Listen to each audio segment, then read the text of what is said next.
Pozdravljene, spoštovane gledalke in cenjeni gledalci. V današnji oddaji Kulturi vas vabimo v svet opere. V studiu toplo pozdravljam Elviro Hasanagić, dobrodošli v našem studiu. Lep pozdrav, hvala za povabilo, vesela sem, da smo se usedli v naši domači Idriji. Se še spominjate vašega prvega nastopa v glasbeni šoli? Spomnim se svojega prvega nastopa in spomnim se tudi predvsem moje v paniko odete mame, ki ni vedela, kaj bo slišala. In potem je bilo presenečenje za vse. Vas je bilo takrat bolj strah, kot vas je mogoče sedaj kdaj strah na kakšnem od svetovnih odrov? Ne, takrat me je bilo manj strah. To je tisto, ko človek ne ve še točno, v kaj se podaja. Z več znanja me je postalo čedalje bolj strah. Ampak tudi ta strah se človek potem skozi življenje, skozi izkušnjo nauči obvladovati, tako da z dovolj velikim znanjem potem tudi lažje greš na oder. Kdaj ste pomislili, da bi lahko bila opera vaš svet?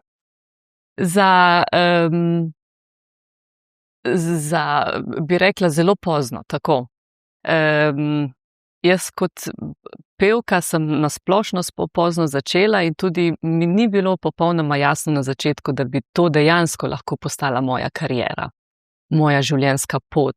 Vedno sem čutila veliko ljubezen do petja, ta ogenj je gorel vedno, sicer ne vedno za opero, to sem šele kasneje odkrila, ampak da bom pa jaz lahko iz tako rekoč svojega hobija naredila kariero, to pa si nisem mislila, to sem pa potem šele v času študija komunikologije se odločila, ok, ta študij bom končala, ampak moja pot je ena druga. Torej po gimnaziji v Idriji niste šli na akademijo, ampak tako. Na komunikologijo, jo končali in vzporedno delali še konzervatorij. Tako je. Ampak to ni bilo zelo težko, zato ker tam, kjer je ljubezen, je tudi pridnost, hitro se naučiš pridnosti, hitro se naučiš discipline, zato ker je ljubezen tako velika. Pa vendarle, temelji morajo biti postavljeni trdno, ne? Ja, in zato jaz sem imela veliko srečo. Kot prvo, da so me v Idriji sploh odkrili, ne? Da sem šla na glasbeno šolo, na solo petje in da sem sploh ugotovila, da moj glas ni vsakdanji. No, potem so me pa poslali na konzervatorij profesor Dorotej Cesnik-Spasić in to so pa tisti temelji, ki so še danes prisotni. Jaz sem imela res veliko srečo, da sem prišla v njen razred in ona je takoj zaznala razsežnosti, tako rekoč, da rečem, talenta, ne? In je potem tudi vedela, kam me usmerjati naprej. In tako sem šla potem v Nemčijo študirati, kjer so se pokazale druge priložnosti, kot če bi recimo ostala doma. V Nemčiji je bila vaša baza München. Najprej Mannheim, kjer sem začela samo leto in pol, 2, ampak potem sem se sama odločila, da nadaljujem študij v Münchnu, zato ker so enostavno večje možnosti sodelovanj z dobrimi orkestri, s teatri, z profesori, agenti in tako naprej. Za življenjsko pot je bil München boljša odločitev. Že prav kmalu so vas opazili dirigenti, agenti, impresarji gledališč, opernih hiš in po vlogi Lučije v Donizettijevi operi La Mermur so vas označili kot novo pevko belkanta. Ja. Že med študijem.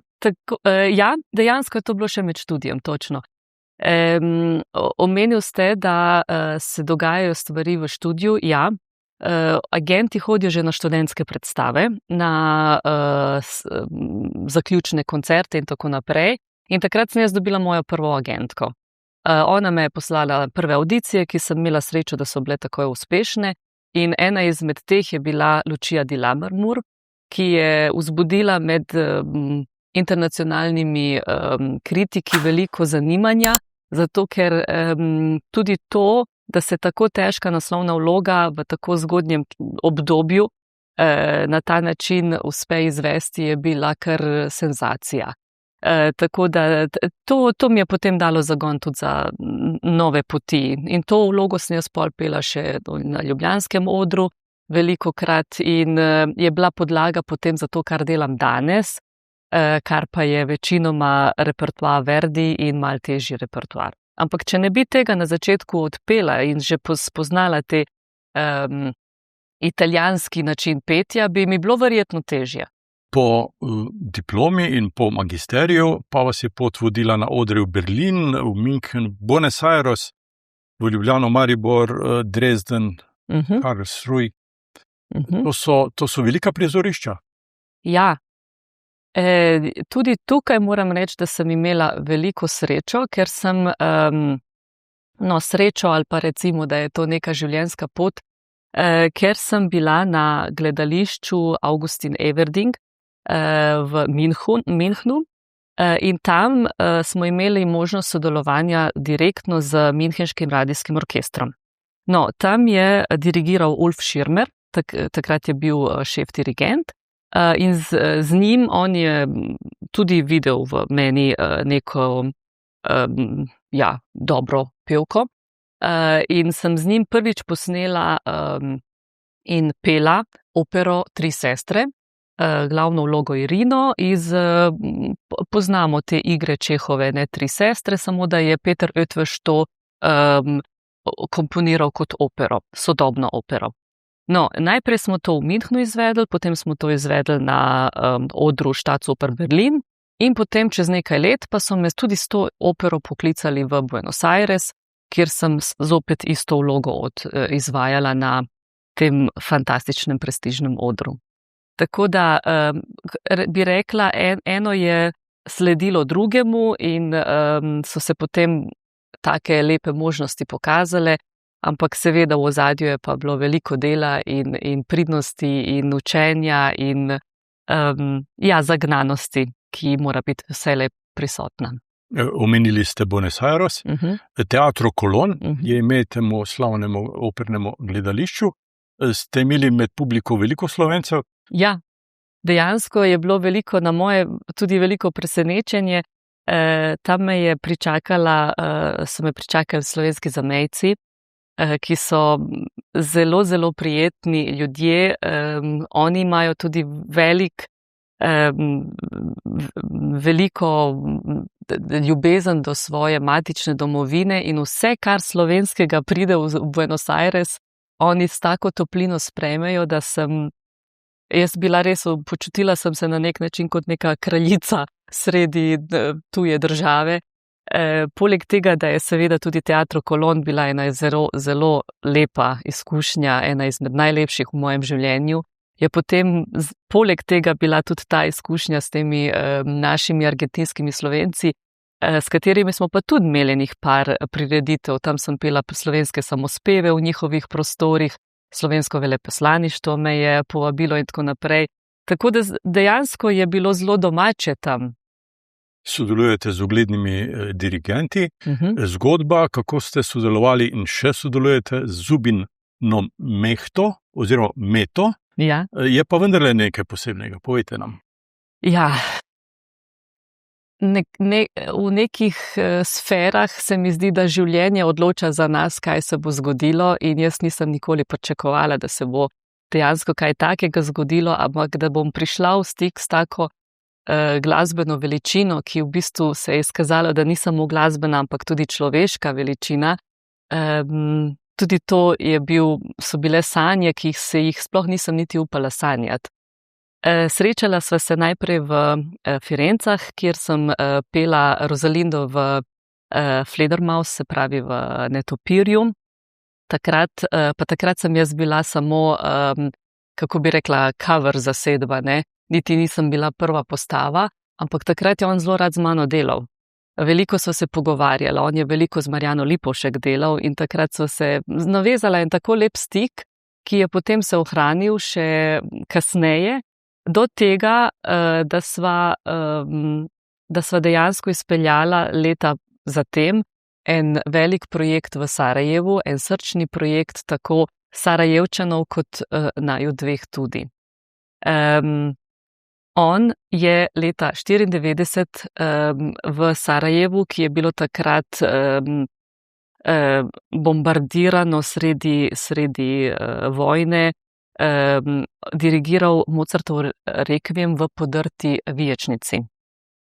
To je pustilo velik pečat na same Sarajevčane kot tudi širšo Bosno, ker si upati iti sredi obleganega Sarajeva, ne vedeti, kaj se bo zgodilo, ker ravno zaščite takrat ni bilo, in enostavno iti tja, dirigirati sredi, ne veš, a bo padla bomba ali ne, celo tisti dan so napovedali, da se bo bombardiralo mesto in takrat je Zubin Meta izjavil, no, potem bom pa tudi jaz vsaj za en dan čutil to usodo, ki jo čutijo ti prebivalci mesta oziroma širše regije. No, in to je že pokazalo že takrat, kakšne veličine je ta človek, ker če se spomnite, v 90-ih let je on bil dirigent za slavne tritenorje, dirigiral je v bistvu, on je tako kot je danes, samo da takrat je bil res na vrhuncu svojih zmožnosti, dirigent, to je bi reklo dirigent, ne? In da takrat si vzame čas od vseh svojih obveznosti, slavnih odrov, prestiža in gre v eno tako smer, to ne bi naredil vsak dirigent in zagotovo ne bi to naredil dirigent takega kova, ampak on to je naredil. In ko sem ga takrat vprašala, da so me Sarajevčani prosili, ne vzpostavim stik z njim in da ga vprašam, če bi po 30 letih, ker je bil jubilejum, spet oddirigiral ta Mozartov rekviem, mi je napisal, kako izjemna ideja, dajmo to narediti. In je bil 86 let star, ne? To tudi spet moramo reči, spet izjemna poteza za nekoga, ki bi lahko rekel, prepozno je, nisem v stanju. Ne, on si spet vzame čas, spet gre na to področje in dejansko je prišel, sicer je dirigiral potem nekaj drugega, ampak to sploh ni bistveno, ne. Prišel je in se je spet poklonil temu mestu. Govoriva o izjemnem dirigentu. Povejte nam, kakšen je on kot osebnost? Čudovit. Tako v navednicah normalen. Pogovarjala sva se z njim tako, kot se z vami pogovarjam, kot z vsakim. Tukaj on nima potrebe se pogovarjati o ne vem kakšnih prestižnih stvareh. Njega zanimajo vsakdanje stvari. On se je zanimal za, ne vem, mojega otroka, on se je zanimal za mojo življenjsko pot, več kot je on meni pripovedoval, ne. Tako da to so taki, ja, sploh ne vem, kako bi postavila to v ta prave besede, kot da rečem enostavno ljudje, ki kažejo eno veličino, ki bi jo si želela, da jih več na tem svetu pokaže. Pogosto snemate tudi za radijske programe, nastopate tudi kot koncertna sopranistka. Izdali pa ste tudi eno CD ploščo. Ja, 2. Ena je solo plošča, druga je pa, kot sva se že pogovarjala, operna plošča. No, tudi to sem takrat v sodelovanju z Bavarskim radijskim orkestrom in Ulfom Schirmerjem, ki ga je potem na kratko oziroma na zelo je mogel uskočiti en drug dirigent, ker je zbolel. Ampak smo posneli Lalo Doiska, Simona Majera, bavarskega skladatelja, opero, v kateri sem jaz prvič nastopala, ne. Takrat to je tudi moja prva zgoščenka, no, solo album pa je dejansko izšel v Sloveniji za založbo kaset in plošč in tam smo posneli pa samospeve. Samospevi so malce drugačna glasbena oblika. Ja, samospev, bi rekla, je ena gledališčna oblika v zelo kratkem času. Se pravi, vsak samospev ima svojo zgodbo. To zgodbo je treba predstaviti v 1, 2, 3 minutah, kar naredi to obliko izvajanja tudi zato dosti bolj težavno, vsaj za mene.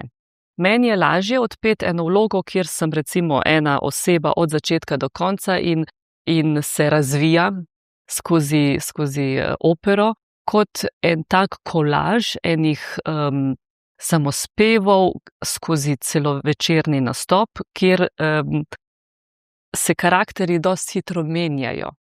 Ampak to je pa po drugi strani spet izziv, kar je pa tudi lepo. Zato rada zbiram za celovečerne samospeve rajši cikle, ker potem je zgodba v malo večji razsežnosti, ima večji lok in se potem predstavi morda ena skladateljeva ideja v malce daljšem pomenu.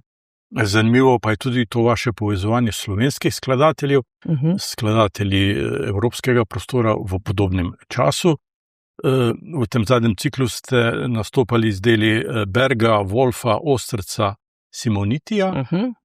Vsi ti skladatelji pravzaprav imajo neko skupno rdečo nit. Ja, zdaj omenili ste skladatelje, ki sem jih tudi posnela.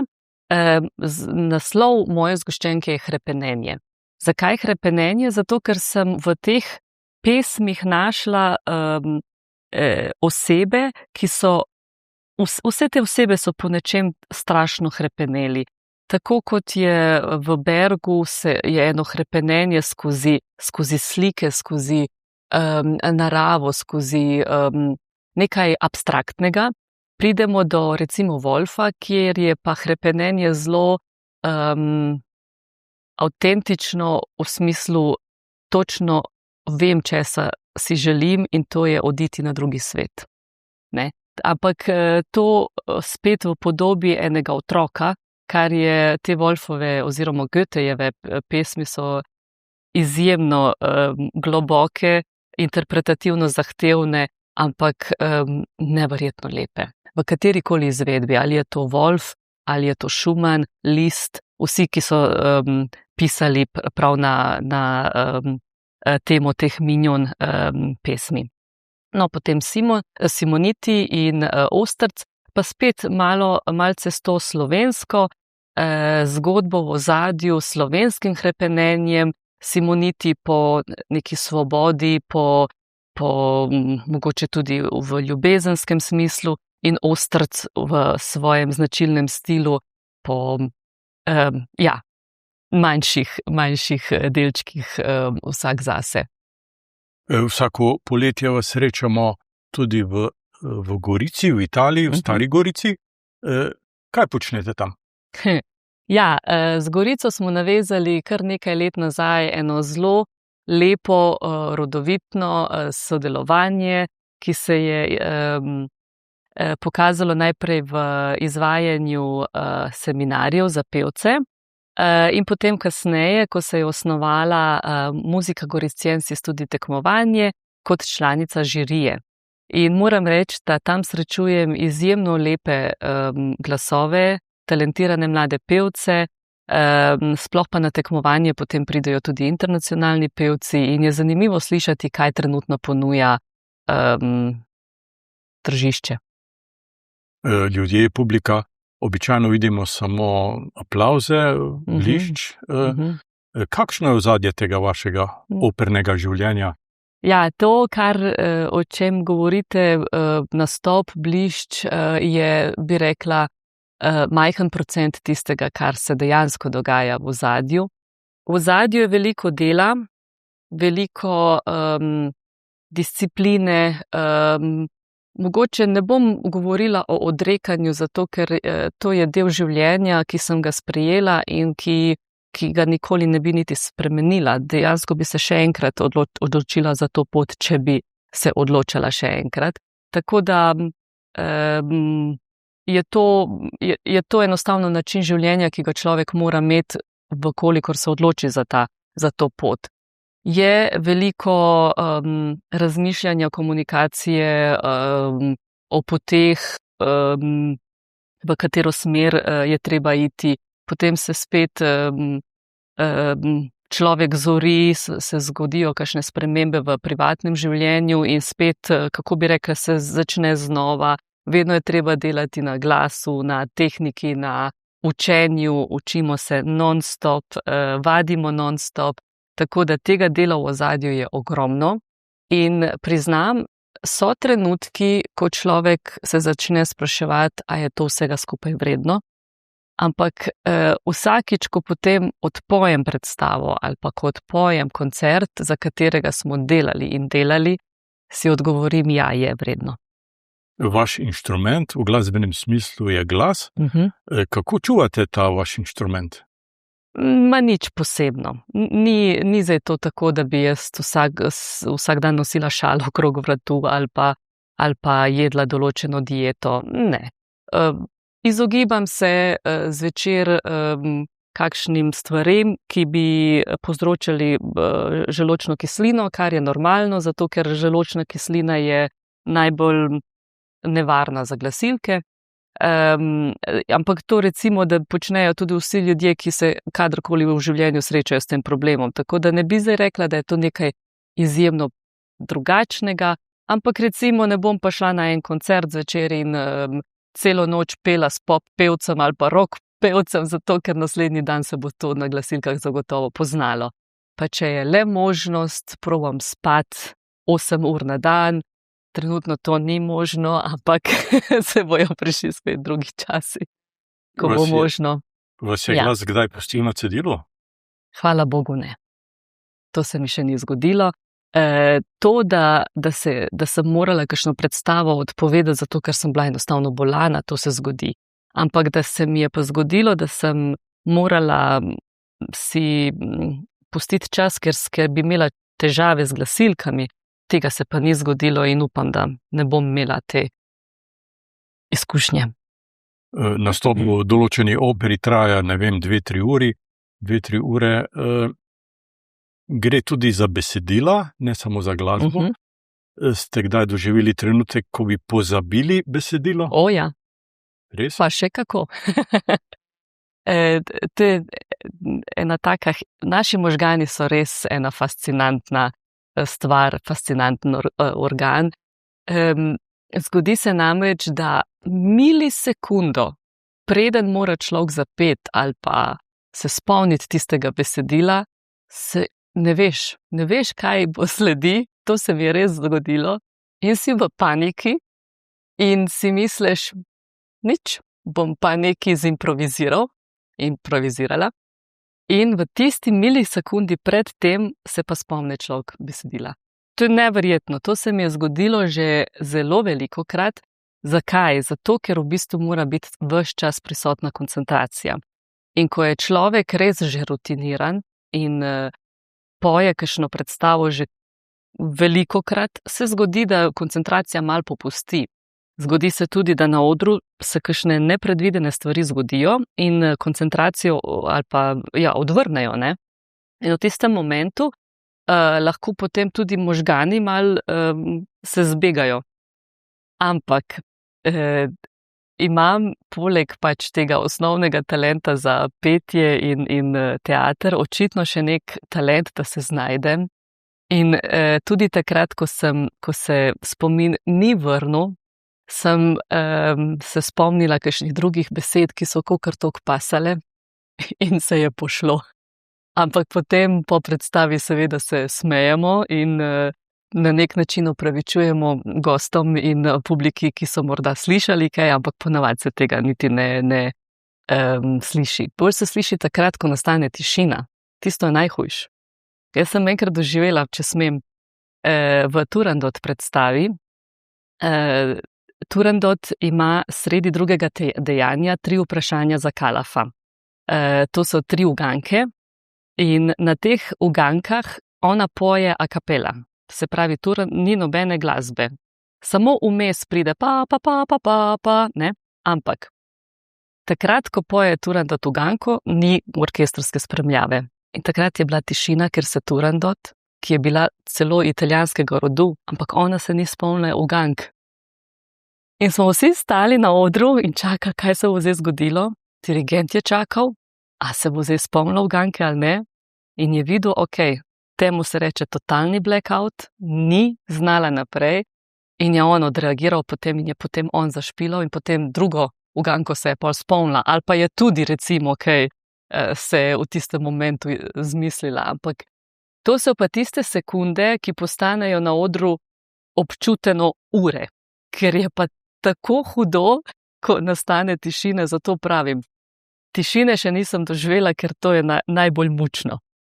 Ob vseh omenjenih talentih, pa najbrž morate imeti tudi nekaj talenta za jezike.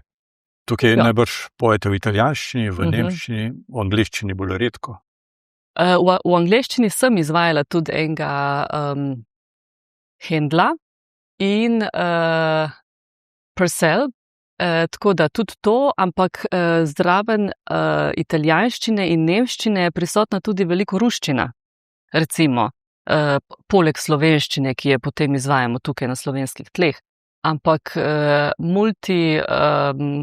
multilingualnost, da tako rečem, je pač nekaj čisto normalnega za nas, ja.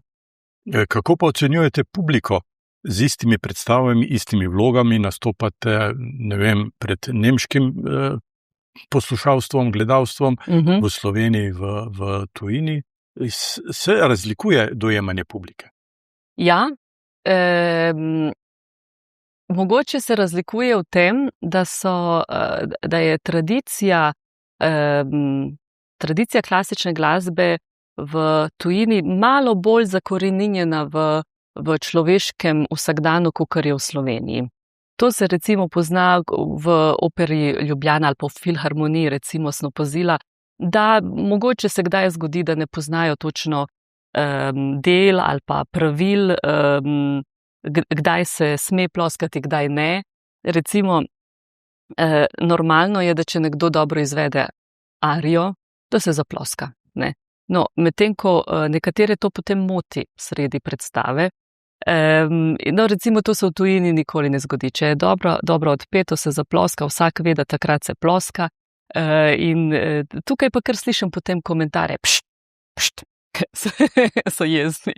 Ampak nič hudega, to je.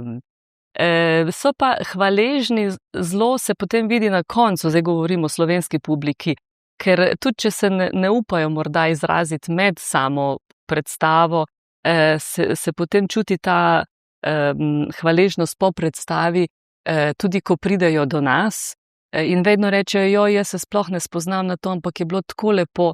In jaz vedno odgovorim, se ne rabite spoznati, se ravno to, ne, mora priti do človekove duše, pa je to profesionalc ali ni profesionalc, pozna opero ali ne, to je popolnoma nevažno.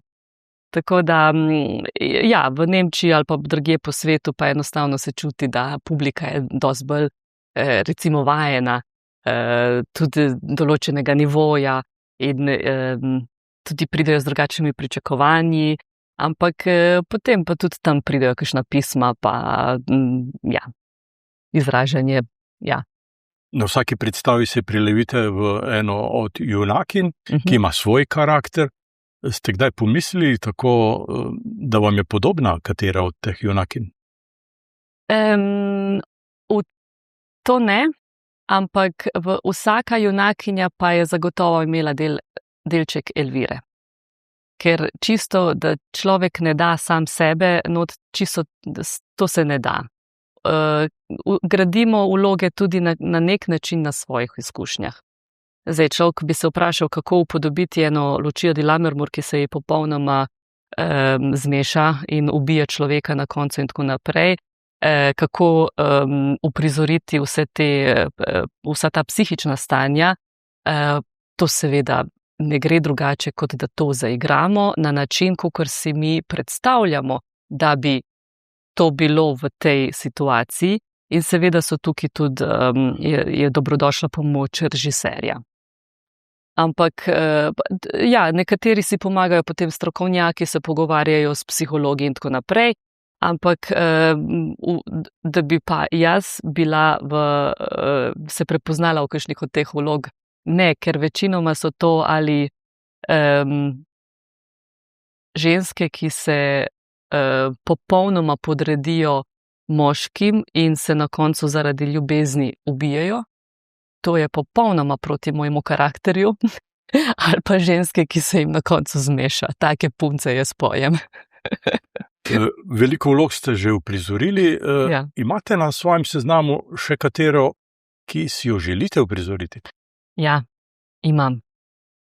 Poleg tega, da sem lansko leto pela Aido in sem mislila, da s tem res končam svoj seznam želja, se je vseeno izpolnila še ena želja, ki nisem mogla verjeti, da se bo sploh kdaj izpolnila, ampak naslednje leto pojem Leonoro v La Forza del Destino. Tako da, evo, še ena Verdijeva opera, še ena fantastična vloga in spet ena želja, ki se je izpolnila. Na vaše predstave hodijo ob običajni publiki tudi kritiki, Ja. pišejo za časopise, za radio, za televizijo. Vas je kdo od kritikov kdaj prizadel? Ne. Moram reči, da ne. Zaenkrat si štejem v veliko srečo, da sem dobila dejansko samo dobre kritike do zdaj. Če pa kdaj nisem dobila kritike, ampak ne, v bistvu se to še nikoli ni zgodilo. Če sem pela, sem tudi dobila kritiko in ponavadi je bila tista dobra. V Sloveniji ponavadi rečejo, da kritiki samo kritizirajo, no jaz sem imela srečo, da me niso. Tako da ali niso prišli, ali pa sem imela srečo, da me niso grdo kritizirali. Tako da, evo, me ni prizadelo. Vse to pa seveda ne pomeni, da niste samo kritični, najbrž stalno opazujete sami sebe. Ja, jaz sem sebi največji kritik. In to mislim, da mora tudi biti vsak izvajalec in ves čas stremeti po enem določenem nivoju, za katerega realno ve, kaj je možno in kaj ne. In ta beseda realno je res zelo pomembno, da vemo, kakšne so naše razsežnosti, kako daleč lahko pridemo. Ker velikokrat se zgodi, da tudi mogoče imamo pričakovanja sami do sebe, ki pa res niso povezana z realnostjo. Takrat je fino, da imamo dobrega mentorja, ki nas tudi malo postavi na realna tla in nam reče, v redu, to sicer lahko poješ, ampak rajši v sobi za vadenje in ne na odru. To lahko ti pomaga za, ne vem, da razviješ še to in to, ampak za izvedbo celotnega dela pa tvoj glas enostavno ni primeren. Tako da je res zelo pomembno, da sami sebe poslušamo in da imamo še ušesa, ki nas spremljajo dolga leta in nas poslušajo. Vas je kdaj mikalo poučevanje v Sloveniji? Ja, seveda, tudi. In tudi poučujem. Jaz imam recimo na glasbeni matici tudi vsako leto mojstrske tečaje, pride veliko talentiranih glasov, ampak moram reči tudi tukaj največ iz tujine. In k meni hodijo največ tisti, ki so, kako bi rekla, že na pragu v kariero. Zato, ker očitno imam prave način ali pa recepte za tiste, ki si želijo vstopiti v ta svet. Veliko potujete tudi z avtomobilom. Kakšno glasbo poslušate v avtomobilu? Čisto odvisno. Večinoma je kar radio prižgan, rada pa spoznavam nova dela in takrat pustim pa tudi kar celo opero, da laufa, ampak ne takrat, ko sem z družbo ali pa družino. Takrat rajš pustim, naj oni zberejo, da jim ne bom jaz vsiljevala svojih stvari. Omenili ste družino, imate dve hčerki. Ja. Kako usklajujete to vašo družinsko in poslovno pot? Se da usklajevati, predvsem, ker imam zelo fleksibilnega moža in zato, ker je tudi on zelo me podpira že od samega začetka in mu ni težko hoditi z mano po svetu kamorkoli.